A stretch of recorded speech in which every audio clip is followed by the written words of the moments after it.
Capítulo 4. Al bajar las escaleras para cenar vestida con un bellísimo atuendo, Carmela pensó que si no estuviera tan asustada por la posibilidad de hacer algo que tuviera repercusiones negativas para Felicity, la situación sería realmente muy entretenida. Como el conde había marcado una tregua, trataba de mostrarse encantador y ya no la trataba como a una colegiala estúpida, sino como una mujer inteligente. Durante los 2 últimos días se había dado cuenta del esfuerzo que él hacía y pensaba que quizá fuese la primera vez en su vida que tenía que tomar en cuenta los sentimientos de una mujer antes que los propios. La incluía en todas las conversaciones que tenía con el príncipe, le pedía su opinión y hasta escuchaba atento lo que decía. Estaba completamente segura de que lo que él esperaba, por norma, era dictar la ley y que todos le obedecieran. Sin embargo, el protocolo y la buena educación le obligaban a tener deferencias con su Alteza, aunque era evidente que el joven príncipe le admiraba de un modo que rayaba en adoración. Como se suponía que se le estaba dando tiempo para tomar una decisión, Carmela tenía la libertad de mostrarse tal cual era, sin temor a complicar las cosas para Felicity. Así que empezó a disfrutar de sus charlas con el conde que en ocasiones parecían contiendas verbales. Sabía que le había sorprendido con sus conocimientos de arte, bastante superiores a los de él. Pero lo que más le asombraba era lo informada que estaba sobre la situación política europea. Esto no se lo debía a su padre,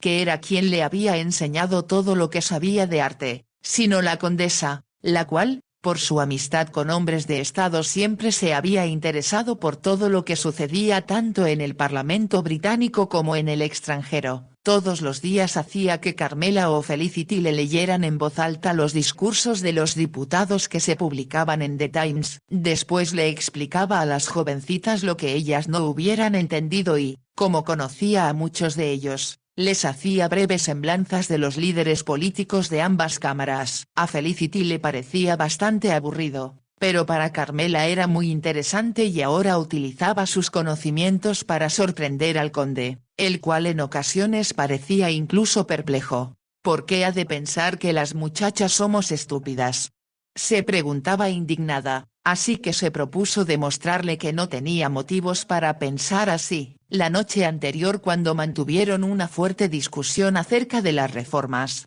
por desgracia muy atrasadas, que debían favorecer a la comunidad agrícola, el conde había dicho: «He estado fuera de Inglaterra mucho tiempo, pero no puedo creer que las cosas estén tan mal como dices». «Por desgracia están todavía peor», repuso Carmela. «La importación de alimentos baratos desde el continente arruina a los granjeros ingleses». Por la expresión de él comprendió que no lo creía, así que añadió: «Pregunta cuántos bancos cerraron el año pasado, y si hablas con los arrendatarios de tus granjas en lugar de con tu administrador, descubrirás que están con el agua al cuello». Selwyn permaneció unos segundos en silencio antes de decir: «Creía que las jovencitas como tú estaban demasiado ocupadas con los bailes para enterarse de los sufrimientos de las clases trabajadoras». «Tenemos ojos y oídos para ver y escuchar», replicó Carmela. «Te aconsejo que tengas también en cuenta la situación de los hombres que quedaron lisiados en la guerra y a los cuales se dio de baja en el servicio sin concederles ninguna pensión, ya que al parecer el país espera que vivan de pedir limosna por las calles». Como la indignaba el sufrimiento que había visto incluso en su pueblo de Huntingdonshire y lo que había leído en los reportajes de los periódicos, hablaba con apasionamiento y sus ojos resplandecían de una forma que a Selwyn le pareció sumamente atractiva. Advirtió de pronto que el príncipe Friedrich miraba abstraído su plato, mientras con movimientos nerviosos desmigaba un trozo de pan sin darse cuenta al parecer. «¿Qué os preocupa, señor?», le había preguntado el conde. Su Alteza se estremeció como si sus pensamientos estuvieran muy lejos y contestó tras una pausa: «Pensaba en que si esas cosas ocurren en un país rico y próspero como Inglaterra, ¿qué sucederá en Hongelstein?». Se había hecho el silencio y Carmela comprendió que el conde pensaba que la respuesta a tal pregunta era que pronto tendría a su disposición la fortuna de Lady Felicity para utilizarla en beneficio de sus súbditos. «Como le pareció que era un tema peligroso», propuso. «Hablemos de algo más divertido para su Alteza». «Creo, señor, que deberíais estar en Londres en esta época del año, asistiendo a las fiestas que el príncipe regente ofrece en la mansión Carlton. ¿Ha asistido a alguna de ellas?, le preguntó el príncipe Friedrich. Carmela negó con la cabeza. Este año me habrían presentado a la reina en el palacio de Buckingham, si mi abuela no hubiera muerto. Habrá sido una gran desilusión para usted. Me resultó mucho más doloroso perderla a ella, que era una mujer notable. Miró al conde de reojo y añadió con malicia. Era muy inteligente, además de tener una personalidad que a los Gale le pareció excesiva. Sin embargo, nunca sabrán lo mucho que perdieron por no tenerla cerca durante tantos años. A mí no me puedes culpar de eso, replicó Selwyn con tono divertido. La abuela decía siempre que los Gale eran obstinados, dogmáticos e incapaces de entender cualquier punto de vista que no fuera el suyo. Selwyn se echó a reír. ¿Es eso lo que piensas de mí? No sería tan descortés con mi anfitrión como para decir que tiene tales características, dijo Carmela con fingida seriedad. Pero dado que eres un Gale, igual que tú, señaló él. Oh, siempre hay una oveja negra en cada familia. ¿Es así como te consideras? A mí se me ocurre una descripción mucho más favorecedora. A mí también, intervino Frederick de Hongelstein. Es usted muy bonita, Lady Felicity, como sin duda le habrán dicho muchos hombres. Sus palabras sonaban demasiado calculadas como para ser sinceras y Carmela, mirándole, comprendió que la admiraba, pero no se sentía enamorado de ella en absoluto. Ahora que pensaba en ello, recordó haber tenido en varias ocasiones la sensación de que el príncipe, aunque se mostraba interesado por la conversación e incluso le dirigía repetidas alabanzas, con frecuencia parecía encontrarse muy lejos de allí. Carmela decidió descubrir si tenía razón. La oportunidad se le presentó aquella misma noche. Cuando pasaron al salón después de la cena, el mayordomo entró y dijo algo al oído del conde. Este se puso en pie, murmuró una excusa y salió de la estancia. Me pregunto qué habrá pasado, murmuró Carmela. Tal vez no sea nada importante. Con una copa de coñac en la mano, el príncipe se sentó a su lado en el sofá y añadió sonriendo. Al fin puedo hablar con usted. A veces siento que su primo exagera el papel de carabina. No creo que tengamos nada que decirnos que él no pueda escuchar. Eso no es cierto, la contradijo Su Alteza. Yo prefiero hablar a solas con usted, Lady Felicity, y es difícil iniciar un idilio en presencia de terceras personas. Carmela apartó su vista de él con rapidez. No quisiera que habláramos de eso. Acabamos de conocernos, Alteza, y sin duda os habréis dado cuenta de que me gustaría que fuéramos amigos. Pero no puede existir nada más entre nosotros. Había hablado eligiendo sus palabras con cuidado y al cabo de un momento el príncipe inquirió. ¿Sabe que su tutor está de acuerdo en que se case conmigo? Eso me dijo, pero yo le contesté que no me casaría con ningún hombre a menos que estuviese enamorada de él. El príncipe dejó su copa de coñac sobre una mesita auxiliar que había junto al sofá y se inclinó un poco hacia adelante para tomar una mano de Carmela entre las suyas. A la joven le disgustó el contacto, pero logró disimularlo. Tanto mi país como yo necesitamos que sea mi esposa, aseveró él. Lo que queréis decir en realidad es que necesitáis mi fortuna para reparar los estragos de la guerra, replicó Carmela, y pensando que el príncipe podía ofenderse, añadió enseguida, desde luego, es un gran honor que Su Alteza desee casarse conmigo, pero yo, que no soy más que una sencilla joven inglesa, quiero unirme con alguien a quien ame y que me corresponda. ¿Y no cree que será posible que llegue a quererme cuando nos conozcamos mejor? Es posible que suceda, concedió Carmela, pero no puedo evitar pensar, y espero que Su Alteza me disculpe si me equivoco, que vuestro corazón ya tiene dueña. Era un golpe a ciegas, pero Carmela se sentía casi segura de estar en lo cierto y que el príncipe pensaba a menudo y con tristeza, en alguien ausente. Él se estremeció al escucharla y, en lugar de soltarle la mano, se la oprimió con más fuerza, como si necesitara apoyo. ¿Por qué dice eso? Solo porque tengo la sensación de que pensáis en otra persona que significa mucho para vos. El príncipe Frederick lanzó un profundo suspiro. ¿Es usted clarividente? Así que es cierto. Él asintió con la cabeza. ¿Y es imposible que os caséis con ella?, inquirió Carmela con voz suave. El príncipe suspiró de nuevo. Eso es lo que debería hacer. pero he de admitir que soy un cobarde. ¿Cobarde? De nuevo le apretó la mano como si buscara que ella le diera fortaleza, mientras decía: esa mujer lo es todo para mí en el mundo, pero es francesa. Se hizo un silencio que Carmela rompió al decir: comprendo. Después de lo que vuestro país ha sufrido a causa de Napoleón, vuestros súbditos no estarían dispuestos a aceptar una princesa de esa nacionalidad.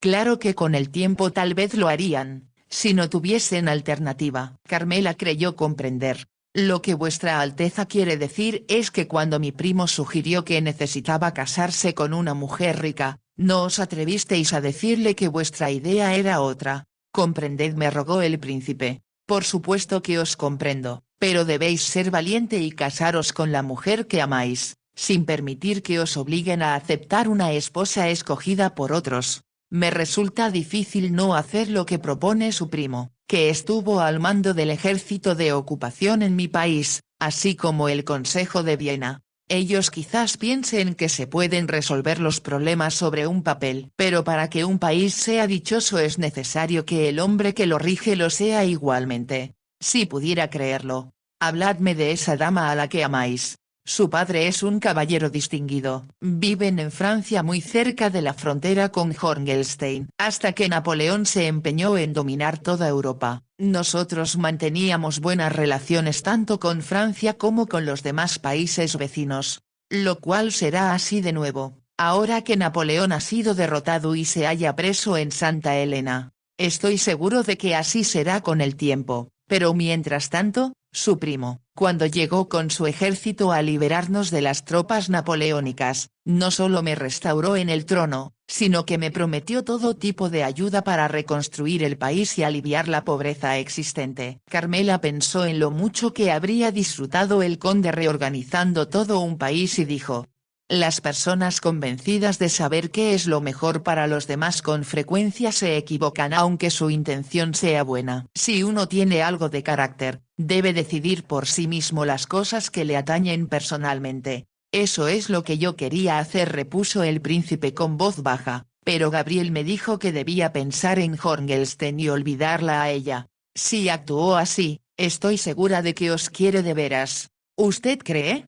Por supuesto, exclamó Carmela. Si una mujer ama a un hombre con todo su corazón, intentará que siga lo que considera el camino correcto, a pesar del sacrificio que signifique para ella. Hablaba convencida de que en el caso de cualquier mujer, en especial una francesa, para las cuales son muy importantes el rango y el título, renunciar a un trono solo podía significar una cosa: que Gabriel amaba demasiado al príncipe como para perjudicarle a sabiendas. Así es como yo actuaría, pensó Carmela y continuó diciendo: lo que debéis hacer es volver junto a la mujer que amáis y preguntarle si tiene valor suficiente para enfrentarse con los habitantes de Hohenstein que todavía sean hostiles a Francia y para ayudaros a poner las cosas en orden a vuestra manera. Mis súbditos llegarán a quererla tanto como yo, dijo el príncipe Frederick, estoy seguro. Como muchos de ellos tienen sangre francesa, no creo que le resulte tan difícil como temíais. Hizo una pausa antes de agregar: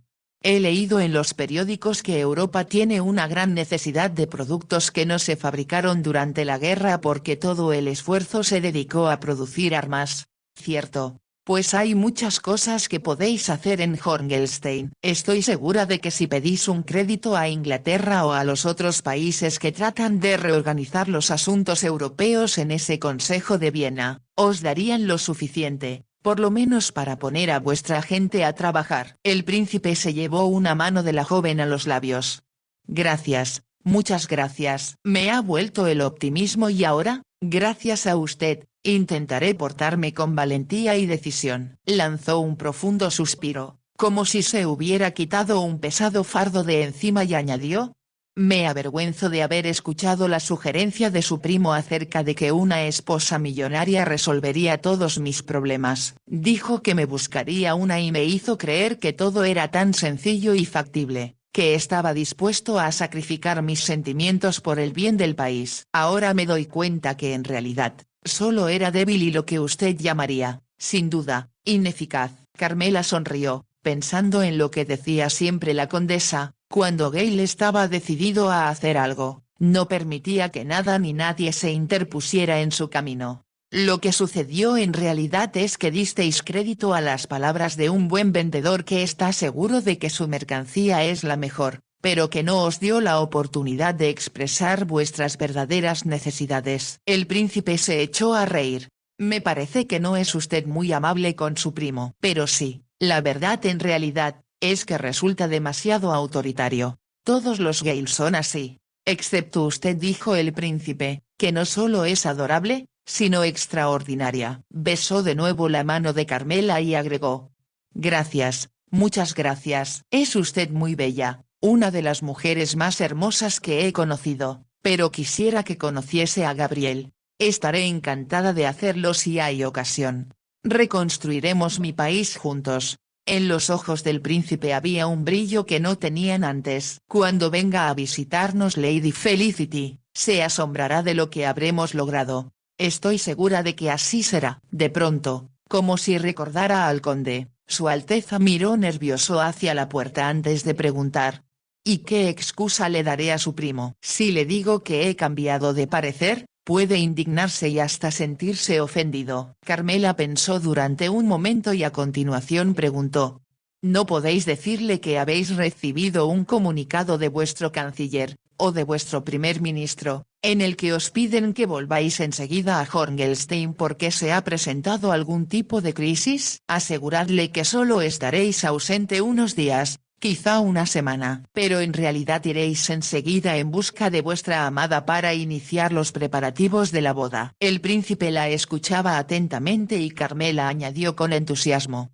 Comprended que una boda real, sin importar quién sea la novia, será emocionante y levantará el ánimo de sus súbditos, ahora que se sienten deprimidos por las privaciones sufridas durante la guerra. Si sabéis expresar con elocuencia lo mucho que amáis a vuestra futura esposa, sé que, cualquiera que sea su nacionalidad, desearán que seáis feliz. Carmela estaba segura de que el simple hecho de que el príncipe estuviera enamorado, le granjearía la comprensión de todos los jóvenes, en especial las mujeres. Si él y Gabriel manejaban la situación con diplomacia, pronto eliminarían toda la oposición que pudiera surgir en contra de su matrimonio. Tiene razón, estoy seguro, exclamó el príncipe con optimismo. Se quedó pensativo unos instantes y añadió. Hoy he recibido algunas cartas traídas por un mensajero de nuestra embajada en Londres. No contienen nada de importancia, pero el conde no tiene por qué saberlo.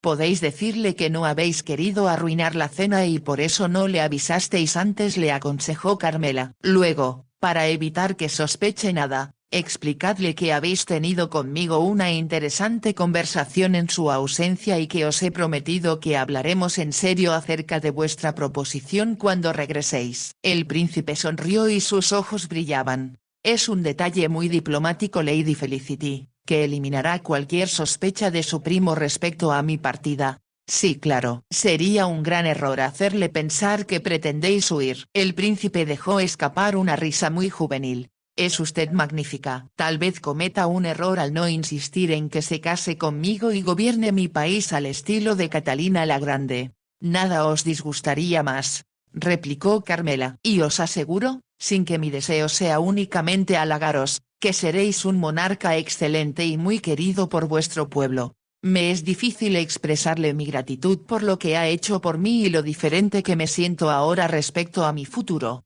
Pensaréis que de nuevo pretendo ser clarividente, pero os aseguro que seréis muy feliz con vuestra Gabriel y juntos harán sus altezas de Horngelstein un país próspero. Así lo espero. Haré todo lo que esté en mi poder para que sus palabras se conviertan en realidad. Mientras hablaba, el príncipe Friedrich tenía la mano de Carmela entre las suyas y en su tono vibraba una sinceridad que ella sabía surgía del fondo de su corazón. Se sonreían el uno al otro cuando se abrió la puerta y entró el conde. Como la joven estaba mirando en aquella dirección, le vio antes que el príncipe y se dio cuenta de que reparaba en su postura. Muy juntos en el sofá y cogidos de la mano. Estaba segura de que llegaría a una conclusión equivocada y pudo percibir su expresión satisfecha mientras se les acercaba. Su Alteza soltó la mano femenina y se puso en pie. Acabo de darle a Lady Felicity la mala nueva de que debo volver a mi país durante unos días. ¿Nos dejáis?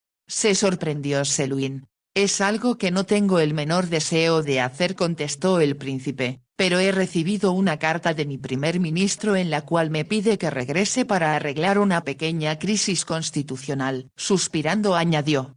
Es algo que debo atender personalmente, pero no tardaré mucho. Espero regresar aquí dentro de una semana. El ceño que por unos segundos ensombreció el rostro del conde ya había desaparecido cuando dijo. Os echaré mucho de menos, señor, y espero que podáis regresar a la mayor brevedad posible. Le aseguraba a la adorable Lady Felicity que eso es precisamente lo que más deseo hacer. Le sonrió a Carmela con tal expresión de embeleso que a ella le dieron ganas de soltar la carcajada. Pero en cambio dijo con tono de pesadumbre.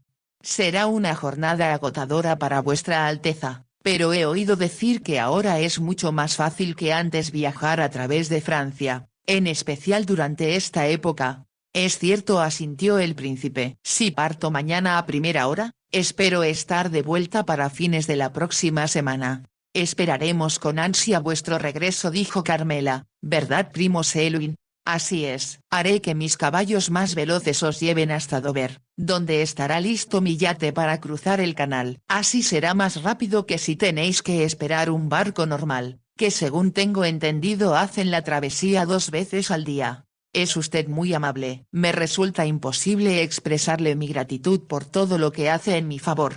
Ni lo intentéis, por favor. Iré a arreglar los detalles para vuestro viaje. Como sugerís, me parece que lo más adecuado es que partáis temprano. Salió nuevamente de la estancia y entonces el príncipe se volvió a Carmela. Resultó, en efecto, pero tened mucho cuidado de no despertar ninguna sospecha acerca de que no pensáis volver. De pronto, como si se le hubiese ocurrido en aquel instante, él preguntó. ¿Le dirá usted cuando me haya ido que no pienso regresar? No, a menos que sea necesario, contestó Carmela. No tengo ningún deseo de que su ira caiga sobre mi cabeza antes que resulte inevitable.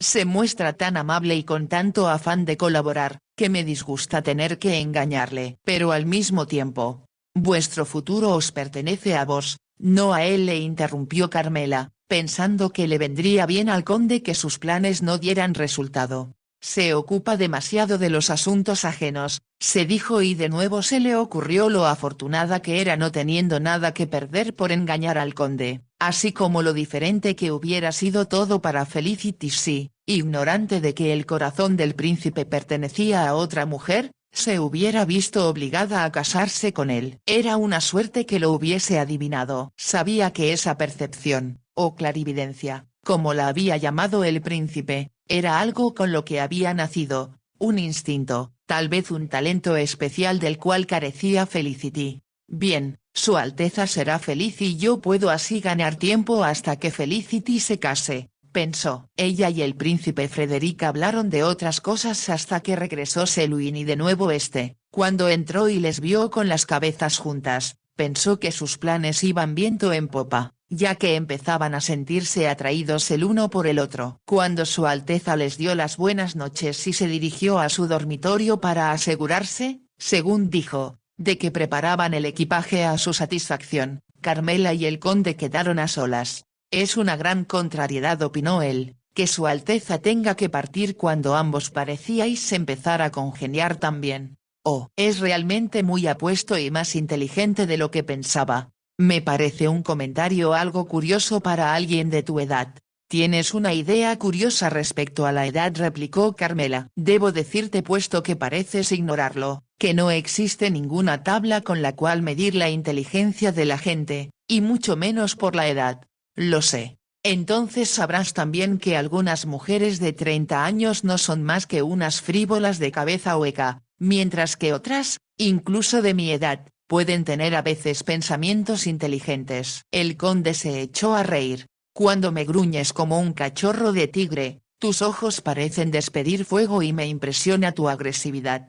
Lo lamento si eso te desconcierta a veces. Por el contrario, me parece interesante, como sin duda le ocurre también a Su Alteza Real. Pero ahora que él nos deja, tendré que decidir lo que hacer contigo hasta su regreso. Hay caballos para montar y una gran extensión de la propiedad que todavía no conozco, señaló Carmela. Yo estoy en parecidas circunstancias, declaró Selwyn, pero lo que en realidad quisiera saber es si deseas que te visiten algunos miembros de la familia, que seguramente estarán ansiosos de ponerse en contacto contigo, o los vecinos que enviaron mensajes poniéndose a mis órdenes, pero a los cuales no conozco aún. ¿Cómo le pareció que sería algo arriesgado? Carmela contestó enseguida con vehemencia.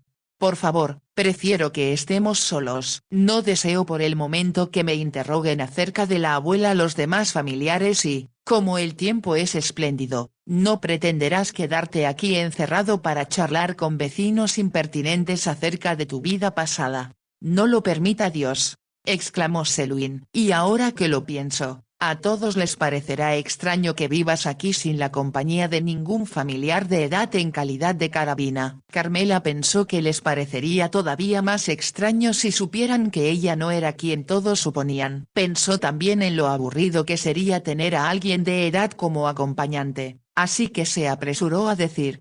Con toda franqueza, me parece que vivir contigo es como estar al lado de mi padre. Así que ni siquiera los Gale podrían objetar nada. Selwyn rió. La forma en que has dicho ni siquiera los Gale indica con bastante exactitud la opinión que tienes de ellos. Sé lo que ellos opinaban de mi abuela. No creo que sea peor que lo que la condesa pensaba de ellos. Solo espero que tú no coincidas con la abuela. Como hasta ahora tú eres el único Gale que conozco, te haré conocer mis sentimientos en cuanto los ponga en claro. Me hace sentir aprensivo, exclamó Selwyn con sorna. No intento romper nuestra tregua, se apresuró a manifestar Carmela. Así lo espero. Además, no me agrada cómo van las cosas y tengo puestas grandes esperanzas en lo que pueda suceder. Carmela sabía que se refería al príncipe, y como supuso que así le haría sentirse seguro, bajó la mirada con timidez afectada, las oscuras y largas pestañas sombreando sus blancas mejillas. Se hizo el silencio y mientras ella se preguntaba qué pensaría el conde, dijo de pronto. Eres muy bonita, Felicity, y teniendo en cuenta la increíble fortuna que posees, el príncipe es un tonto al irse ahora sin llevarse en el bolsillo tu promesa de matrimonio. No tardará mucho en volver. Lo sé. Pero quizá temo que el arcángel Gabriel baje del cielo y te lleve, o que aparezca otro aspirante a tu mano que no sea posible rechazar. Carmela rió. Me parece bastante improbable, milord, que el arcángel Gabriel se presente aquí. Pero tal vez Apolo me ofrezca un lugar en su carroza para surcar el cielo. Por supuesto, me resultaría muy difícil rechazar una proposición semejante. Los caballos de Apolo no son más rápidos que los míos, se jactó Selwyn. Le prometeré a su Alteza que le estarán esperando en Dover a su regreso, para que no te sea posible escapar de él. Cualquiera diría que temes que lo intente. Me provocas deliberadamente para que diga que te encerraré y te mantendré prisionera. Sería una experiencia insólita, en la que sin duda tendría mucho que ver la personalidad del carcelero. Carmela observó atentamente la reacción de su interlocutor mientras sostenía aquel duelo verbal y quedó asombrada al percibir, sin que cupiera la menor duda, que él creía que estaba coqueteando. A la mañana siguiente Carmela se dio cuenta al despertar de que pensaba en el conde de la misma manera que lo había hecho antes de dormirse. Entonces se había reído para sus adentros porque le parecía completamente absurdo que él pudiera pensar, aunque solo fuera por un instante, que tenía intención de atraerle. No había tenido tal idea en ningún momento, pero suponía que no era del todo irrazonable, ya que a pesar de su imponente personalidad, era un hombre muy atractivo. Pero como puede imaginar, ni siquiera por un instante, que quien supone su prima Felicity abrigue tales intenciones. Se preguntó. De inmediato se le ocurrió que si el conde empezaba a sospechar que ella le veía como hombre, no como tutor, se sentiría más ansioso todavía por casarla y alejarle de él. Por todo lo que había oído decir, era evidente que las mujeres que le atraían no eran las jovencitas. Cuando pensó más en ello, decidió que era realmente un insulto que él hubiese esperado que fuera una criatura dócil y complaciente, que obedeciera al instante sus indicaciones, incapaz de tener ideas propias y decir que no a lo que sugiriese. Repasó mentalmente las conversaciones que había tenido durante los últimos días y se dio cuenta de que el conde había sido incapaz de ocultar su sorpresa cada vez que ella decía algo inteligente o discutían y le obligaba a utilizar sus reflejos al máximo. Sería estupendo, pensó, darle alguna lección que le impidiera mantener tantos prejuicios en el futuro. Desde luego, iba a recibirla cuando supiera que el príncipe no regresaría y que tenía intención de casarse con Gabrielle, una joven francesa. Será una tremenda sorpresa para él, sobre todo cuando le diga que yo sabía de antemano la verdad, pensó Carmela con satisfacción. La impacientaba tener que esperar mucho para echárselo en cara y hacerle darse cuenta de que había cometido un error al incluirla en sus planes sin tener en cuenta su opinión. Podría jurar que fue demasiado alabado por sus admirables dotes de organización cuando estaba en el ejército, se dijo con desdén. Pues ahora verá que no es infalible. Vestida con su traje de montar, bajó las escaleras. Al hacerlo, observaba los retratos de los Gale que colgaban de las paredes y que parecían mirarla retadores. Levantó la barbilla como para responder al desafío. Había quedado en salir a cabalgar con el conde a las 10 de la mañana. Estaba lista un poco antes, pero consideró que sería un error bajar y tener que esperarle. En lugar de hacer que él fuera quien esperase, no le encontró en el vestíbulo, sino que estaba ya fuera, acariciando los caballos mientras hablaba con un mozo que sujetaba por las riendas a un animal de magnífica estampa. Los Lindon nunca habían podido tener buenos caballos, tan solo dos bastante mediocres. Pero Carmela había tenido la fortuna de poder montarlos del castillo y había aprendido con el mismo maestro de equitación de Felicity, así que era una amazona consumada. Cuando bajaba la escalinata del pórtico, le pareció que el conde estaba contento de que no le hubiera hecho esperar y se alegraba de verla. Creía que el mozo la ayudaría a montar, pero fue Selwyn quien lo hizo poniéndole ambas manos en la cintura. «Eres tan ligera que me parece difícil creer que puedes manejar un caballo tan grande y brioso como Flycatcher», observó. «No le permitiré desbocarse si es a lo que te refieres». «Mi intención era hacerte un cumplido», dijo el conde con sequedad. «Es demasiado temprano para empezar a reñir Felicity». Ella se echó a reír. «Lo lamento. Temía que insistieras en que montara cualquier yegua vieja y dócil, y a mí me encanta Flycatcher». «Entonces te prometo que no te privaré de él», le aseguró Selwyn mientras subía a su propia montura. Galoparon hasta que las mejillas de Carmela se vieron teñidas de rosa y sus ojos brillantes de emoción. «Cabalgas de una manera espléndida. Debo admitir nuevamente que no lo esperaba de una joven de tu edad.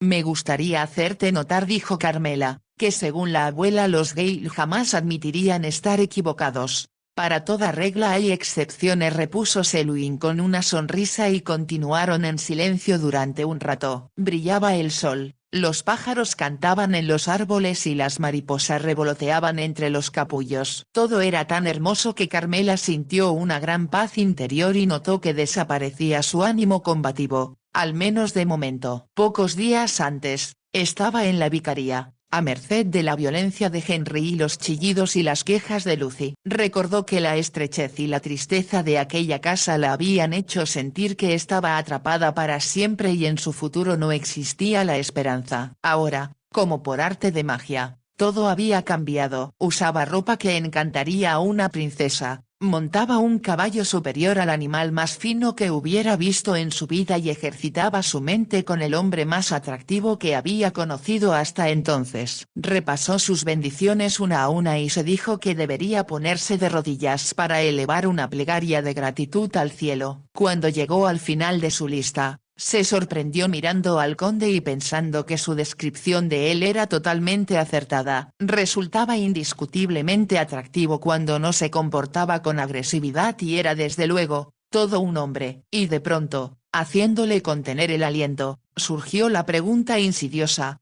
¿Y si fuera posible estar eternamente junto a él?